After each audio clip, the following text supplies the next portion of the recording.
ini contoh nyata nih, orang utan yang ditembak oleh pemuda di Subulu Salam, itu setelah diteliti oleh Mbak Rere, peneliti S2, dia datang ke orang itu yang nembak anak SMA itu.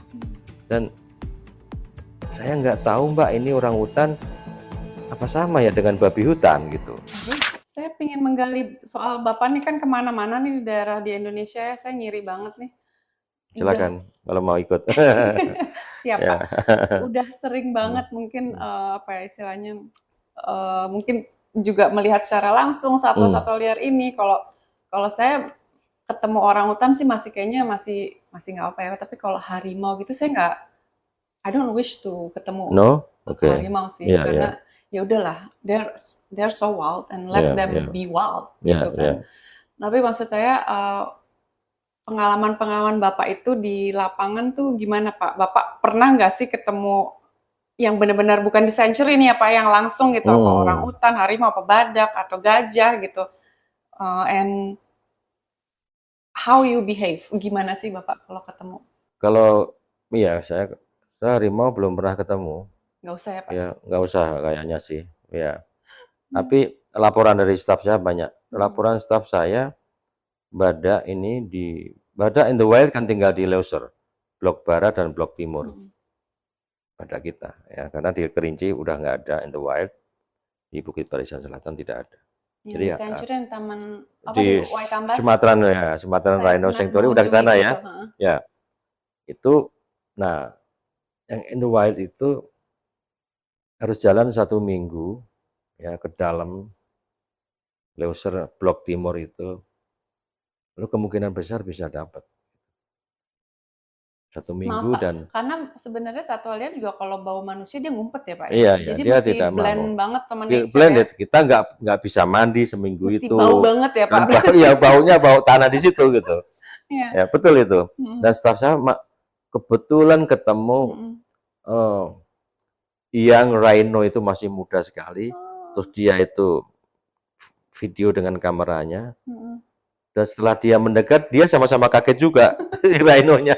Begitu ada sesuatu yang ini, dia langsung lari. Lucu banget, masih Yang, kecil gitu iya Pak? masih kecil. Oh. Artinya di situ di wilayah Aceh Tenggara itu, di Mhm. Lawe Mamas dan remote sekali ya. Mhm.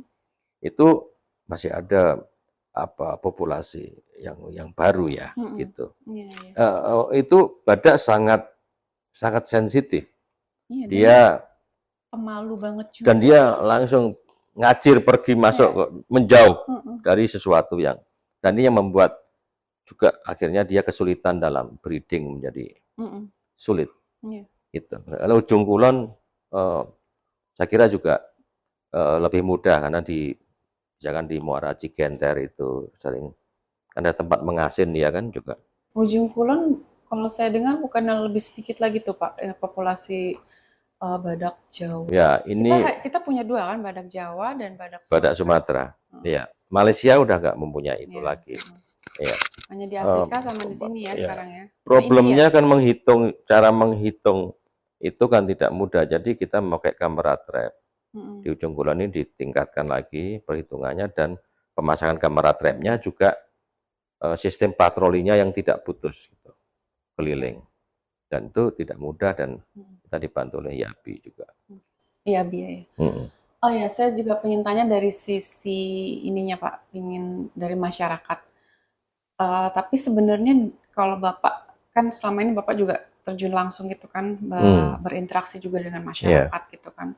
Sebenarnya mereka itu from the deep in their heart tuh melihat satwa-satwa di sana atau satwa di apa di alam liar dan ya kehidupannya menyatu dengan alam itu mereka tuh gimana sih Pak gitu loh? Apakah Mm. mereka juga apa ya ya sebenarnya memang bergantung dan menghargai Mm. atau bagaimana ini karakter masyarakat masyarakat yang ada di sekitar eh, kawasan hutan itu Pak?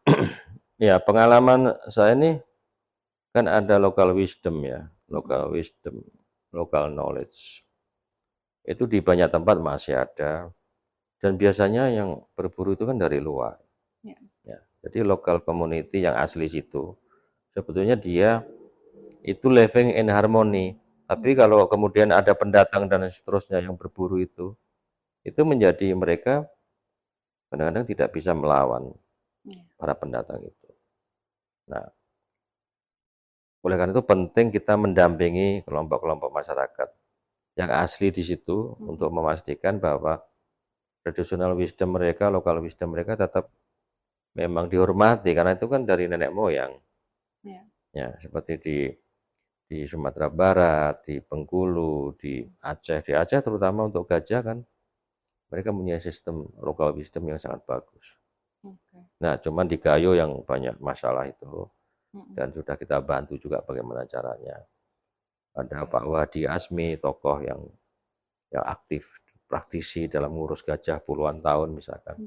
Ada tokoh-tokoh di lembaga swadaya masyarakat. Itu yang bersama-sama kita. Nah, kalau kita nih yang di kota nih, kita tuh bisa berbuat apa sih Pak untuk istilahnya melindungi satwa yang masih tersisa lah, yang jauh di sana, yang di hutan sana gitu. Kita sebagai masyarakat yang di kota nih bisa bagaimana ya Pak ya? Sebetulnya kalau mau lebih tahu tentang satwa liar dan hutan-hutan kita ya mereka bisa magang di Taman Nasional ya, ikut kayak apa sih patroli gajah itu, patroli pakai gajah, atau kita di Taman Nasional Komodo bagaimana kita 1 minggu di satu kantor lapangan betul-betul menjaga bagaimana rasanya, tingkat kesulitannya dan bagaimana cara-cara baru untuk ngurus menjaga itu. Misalkan bagaimana kita menggunakan drone sebagai alat untuk memantau, lalu bagaimana cara memasang kamera trap dan video, sekarang kan kamera dan video trap. Ya, nah itu juga sebetulnya untuk meningkatkan rasa ingin tahu dan kecintaan, ya, kecintaan dan kira ada gap ya kalau anak-anak SMA mau di Gunung Gede ini kita bisa melihat banyak. Di Halimun kita bisa melihat, nanti kita ke sana melihat rehabilitasi elang Jawa. Ada proses rehabilitasi dan bagaimana mereka. Dan yang banyak nggak tahu publik itu, masyarakat itu adalah bahwa satwa liar ini juga membantu rehabilitasi hutan. Ya kan kalau orang hutan makan buah, bijinya dibuang, keliling lagi. Sehingga natural regeneration itu dibantu kita oleh antara orang hutan, tapi juga oleh gajah, oleh harimau juga dalam mengontrol siklus rantai makanan gitu. Ini ilmu biologi sebetulnya, ilmu biologi. Ilmu biologi SMP, SD itu. Pendidikan dasar ya Pak dasar, ya? Dan itu kalau dipraktekkan akan seneng. Iya. Langsung. Jadi sebenarnya kalau misalnya mau peduli, mau pingin tahu tentang satwa liar dan juga alam liar gitu, alam ya di alam, itu mendingan kita juga mendukung atau datang langsung mungkin mensupport Taman Nasional, pusat rehabilitasi satwa liar gitu ya Pak ya. Jangan melihara ya Pak ya. Ini ada nyindir soalnya.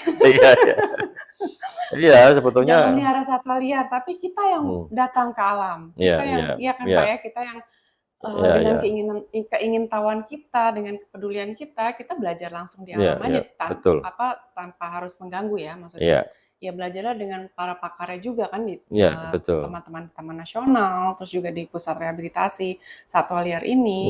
Jadi ya aku rasa sih itu lebih pendidikan yang lebih dan perlu didorong seluas-luasnya di seluruh Indonesia. Ya kan di seluruh Indonesia ada kantor KSDA. Yang ngurus non-taman nasional dan wildlife. Lalu ada taman-taman nasional. Nah itu bisa bekerja sama. Kita punya bagian disebut Bina Cinta Alam di KSDA sekarang kembali ke situ. Itu juga mereka buat biasanya nanti ada kader konservasi. Kader konservasi itu macam-macam dari SMA sampai anak-anak yang lebih senior yang tertarik itu. Partainya tuh nggak Pak? Ada presidennya nggak? Nggak ada. Partainya partai hijau kalau nanti ya.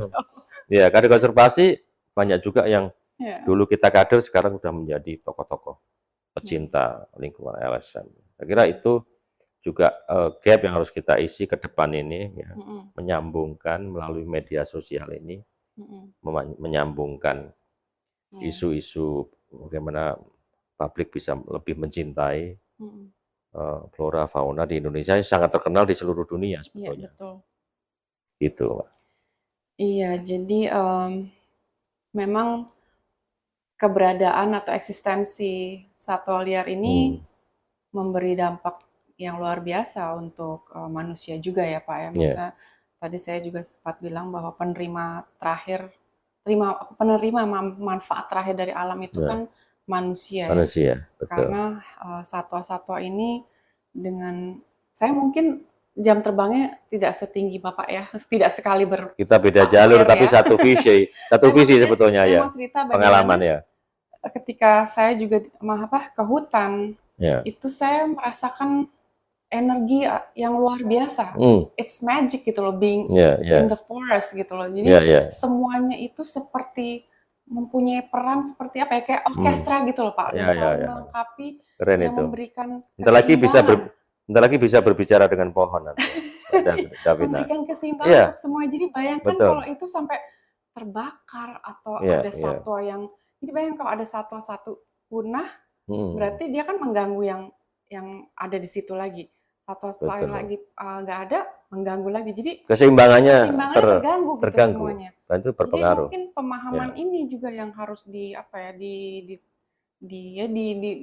digaungkan atau Iya, iya. diberikan pemahamannya Betul. kepada masyarakat, terlebih yang di kota ya, mungkin karena Iya. tidak merasa tidak bersinggungan langsung. Tidak gitu ya, Pak. langsung, jadi kita lupa itu. Lupa, padahal sebenarnya Keterkaitannya itu dekat Iya, sebetulnya. hutan yang Iya. lestari ya saya tuh sumber air bersih, Iya. sumber makanan, sumber Iya. obat-obatan, Betul. ya kan Pak ya. Iya. Jadi harus dijaga terus, dan yang menjaga keseimbangan ini sih satwa-satwa ini. Jadi Iya. bayangkan gitu Dia loh, bagian luar dari biasa. sistem yang besar itu. Betul. Gitu. Jadi memang mereka ini harus punya perlindungan hukumnya, Iya. harus dilindungi gitu ya Pak ya. Dan kita sebagai manusia harus Ke depan Mbak Davina harus punya program itu.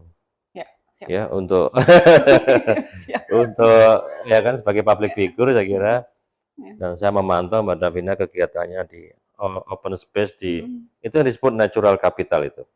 Ya, di Jepang, di Korea dikembangkan namanya forest healing, forest bathing. Ya. Tadi seperti itu. Yes, forest bathing. Forest bathing itu luar biasa, segala macam penyakit.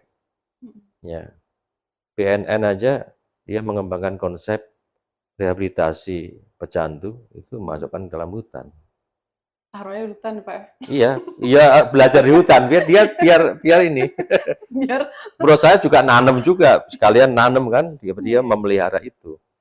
Jadi tanggung jawab ngurus alam ini kan ada di manusia sebetulnya. Iya, memang harus disambungkan kembali hubungan antara manusia dengan alam. Nah, sepertinya ini terputus sekarang ini, Pak. Terputus dan jaraknya semakin jauh. Betul. Seolah-olah kita bisa hidup tanpa alam yang masih bagus itu. Betul, padahal ya kan? Kita paling rapuh, Pak. Betul. Makhluk yang paling rapuh gitu. Air aja kalau aqua itu salah satu sumbernya di Gunung Gede di Halimun sini. Ya. Jadi gunung-gunung sebagai pabrik air sebetulnya. Dan di gunung itulah, di alam liar itu ada satwa. Dan ada udara bersih, ya ada karbon, sehingga wisata di puncak bisa berkembang seperti itu karena Taman Nasional Gunung Gede Pangrango yang masih utuh. Gitu Mbak. Jadi itu tadi saya setuju menyambungkan. Ya, hubungan antara hubungan sudah putus ini. Betul.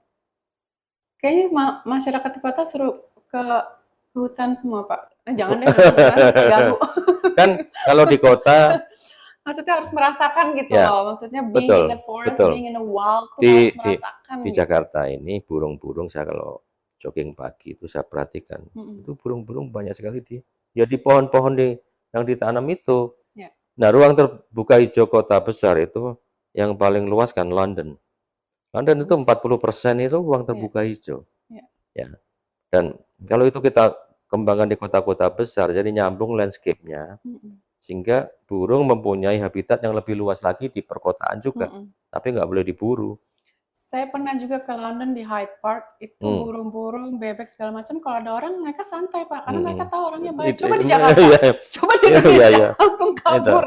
Karena mereka itu koeksis tuh, itu yang contohnya seperti itu. Jadi kesadaran yang tinggi. Iya. Itu bagus sekali tamannya, luar biasa loh. Ada orang jalan, mereka santai aja, burung nggak terbang, nggak pakai hai. Betul, gitu. It's really nice. Kita menuju bagaimana koeksis itu menurut saya optimis, tapi harus menjadi gerakan bersama dan filling the gap-nya harus cepat. Pak, Bapak nih menghadirkan saya atau bawa oleh-oleh Ya, buku oleh-oleh banyak buku. banget. Ini Ya, buku apa aja Pak? Boleh dijelasin sedikit? ini buku tentang wildlife, kekayaan wildlife kita di Indonesia. Oke. Ya, ini ada macan tutul, ada ini tarsius, keren banget ini ada. Luar biasa ya, Indonesia kaya sekali. Ini kaya sekali itu. Dulu waktu saya SD, Mbak juga, itu ada peta dan ada ini gajah di sini, orangutan di sini dan seterusnya. Ya, ini luar biasa ya. Kata ini kan juga bioindikator, Mbak. Jadi di mana kata berada berarti lingkungan itu relatif bersih. Ya, itu juga bioindikator yang penting. Jadi jangan dilihat. Oh, di mana dia itu? Iya, dia airnya pasti bersih. Airnya bersih. Berarti bisa diminum. Bisa, mau coba boleh. Nah, ini yang saya kira udah banyak ular ya. Apa ini banget? Majestic. Ini kura-kura leher ular di Rote. Ya, ini yang paling sangat langka dan sekarang ini yang namanya apa bili-bili bukan bili-bili apa sih kemarin saya lihat ada di Instagram dimakan loh Pak. Kak. Apa itu? Bukan, ini bukan ini rote nih ya. Ini rote ya, oke. Ini apa buaya? Aduh reptil. Kalau ini memang kan salah satu binatang purba yang masih hidup sampai dengan saat ini itu ada kura-kura termasuk ya, kura-kura terus ini termasuk binatang purba. Ini apa surili ya. Nah ini potensinya luar biasa. Nah, ini Indonesia ini harus disosialisasikan. Dan ya ini nanti Mbak Davina bisa bicara dengan Ibu Menteri untuk kita seperluaskan. Dengan senang hati. Ya, itu ini tentang wildlife. Ini kisah tentang tiger di katalog. Tiger kita punya katalog. Oh wow. Nah, jadi KTP. Setiap tiger ini dia diidentifikasi melalui belangnya yang berbeda-beda. Beda-beda ya Pak? Beda. Seperti Bapak ngerti tuh? Nggak ngerti saya. Tapi setiap ada katalognya, makanya mempelajari katalog ini. Belangnya seperti manusia sidik jari. Ya, ini belangnya. Ini survei di Taman Nasional Berbak Sembilang. Berbak Sembilang. Jadi misalkan ini ini tingginya berapa, morfologinya ya, tinggi yang jantan berapa, betina, deskripsi kulitnya tadi, terus ininya juga sebarannya dan seterusnya, makanannya apa saja. Ini data di sini apa? Iya. Okupansinya di mana dan seterusnya. Ya. Nah, ini kan beda-beda nih. Jadi populasi ini dipantau di dalam Taman Nasional Berbak Sembilang. Dan juga Kartini itu Pak. Ada namanya. Ya? Kita kasih KTP. Tapi tidak dimasukkan dalam Dukcapil ya nih ya. Ya ini Bonita tadi yang Bonita cerita tentang kisah perjuangan mempertahankan Bonita karena waktu itu masyarakat bilang ini harus dibunuh. Kemudian Pak Kepala Balai Pak Suharyono tidak boleh dibunuh, pokoknya kita selamatkan. Sampai ada bukunya Pak. Sampai ada bukunya ditulis dan ketika launching Pak Haidir ini beliau wafat pada waktu itu. Jadi dia bisa ikut launching. Ini buku terakhir yang saya sampaikan ke Mbak. Sejarah konservasi alam kita dimulai dari Belanda. Ya dulu ada cagar alam kecil-kecil itu tahun 1919. Kemudian ada cerita juga, dulu kalau burung cendrawasih ini ya diekspor waktu itu. Ya, burung cendrawasih yang burung dari surga itu, bird of paradise itu dulu diekspor. Dan begitu ada aturan ini di stop, ya nggak ada lagi sehingga kita bisa melihat burung cendrawasih di hampir seluruh Papua. Ini oleh Pak Panji Yudhistira. Jadi kita diwarisi juga oleh sejarah Belanda yang termasuk Kebun Raya Bogor itu juga dari Belanda. Tapi kemudian Bu Mega akan mendorong setiap kabupaten mempunyai kebun raya. Pak, satu lagi, tapi mungkin memang harus dari segala lini ya untuk melindungi alam dan seisinya itu di Indonesia. Jadi kalau saya dengar juga agak masih kurang ranger di Indonesia itu mungkin harus ditingkatkan ya Pak ya, maksudnya penjaga-penjaga di hutan ini loh. Penjaga-penjaga betul. Tantangannya. Maksudnya di hutan konservasi aja kita 26,5 hampir 27 juta hektar di hutan konservasi. Artinya memang harus ada ranger, ada staf yang bekerja di lapangan, kan kita ada penyuluh segala macamnya. Harus membangun hubungan yang baik dengan desa-desa di sekitarnya dan pihak aparat setempat, sehingga kita kalau memang ada yang berburu karena memang untuk dibisniskan ya, nah, itu harus dihukum seberat-beratnya. Yang jadi sasaran orang hutan, kulit harimau masih, itu yang harus diupayakan terus. Betul. Dan itu baik lagi ya, undang-undangnya ditunggu ya revisinya karena Ya, saya kira sebentar lagi udah diimplementasikan selesai. juga gitu, harus tegakkan, harus betul. tegas ya pemerintah negara itu harus tegas. Dan pejabat memberi contoh tidak memelihara. Betul. Public figure tidak memelihara satwa liar. Saya kira itu juga contoh nyata bahwa saya tidak punya satu lembar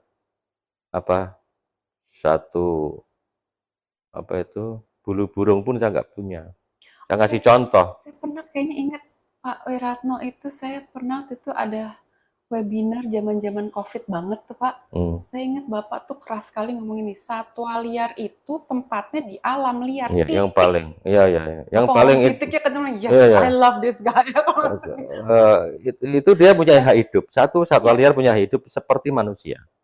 Jadi jangan GR, manusia itu satu-satunya, dia hanya salah satu tamu di bumi ini. Betul. Tamu-tamu yang lain itu termasuk satwa liar itu. Ya, jadi itu yang paling bagus adalah tempat mereka di sana, dan kalau udah siap dia harus segera dilepas liarkan. Harus. Nah itu perkara dia itu meninggal di sana itu urusan lain. Meninggal lebih terhormat mati di alam daripada memang harus dibersihkan tempatnya dari jerat dan seterusnya, harus dipantau selama beberapa waktu. Saya kira sikap saya seperti itu. Tapi anggapan bahwa nih banyaknya anak muda nih Pak suka ngomongin, tapi kan alamnya udah nggak aman, jadi mendingan dipelihara. Ada yang berkelit begitu. Justru itulah kan ada step-stepnya. Lokasinya harus bersih, harus ada masyarakat yang terlibat untuk memantau. Justru sekaligus memberikan edukasi kepada masyarakat itu, ya kan? Dan itu yang penting itu, bukannya kemudian terus dilestarikan di dalam kebun binatang, kan tidak. Dan kebun binatang dan pemilik penangkaran kan mereka punya kewajiban melepas liarkan berapa persen dari hasil breedingnya.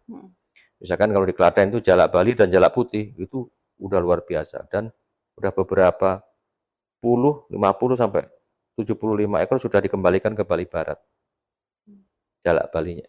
Jadi artinya kalau F2 kan sudah tidak dilindungi lagi. Nah, itu sebagian dikembalikan. Jadi sebetulnya, tapi PR-nya masih banyak.